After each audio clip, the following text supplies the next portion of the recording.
bila sam na utakmici gdje su nastupale cheerleaderice Širokog, svidjelo mi se njihovo izvođenje akrobacija, htjela sam probati isto, jer već cheerleading treniram 5 godina. Moja najveća podrška su mi roditelji, tetka, trenerica Nikolina i definitivno baka Ljubica. Moja želja je izboriti mjesto u reprezentaciji, natjecati se na olimpijskim igrama i ako Bog da osvojiti medalju.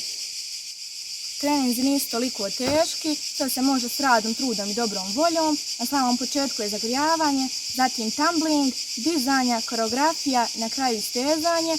Mlade najviše privlače akrobacije, te je to i privuklo moji mlađi sestri. Pozivam sve mlade da se pridruže Hrvatskom cheerleading klubu Široki. To je sport i za cure i za dečke. Vjerujem da će vam biti zanimljivo. Sve informacije možete pronaći na Instagram i Facebook profilu kluba. Jedva čekam da se družimo.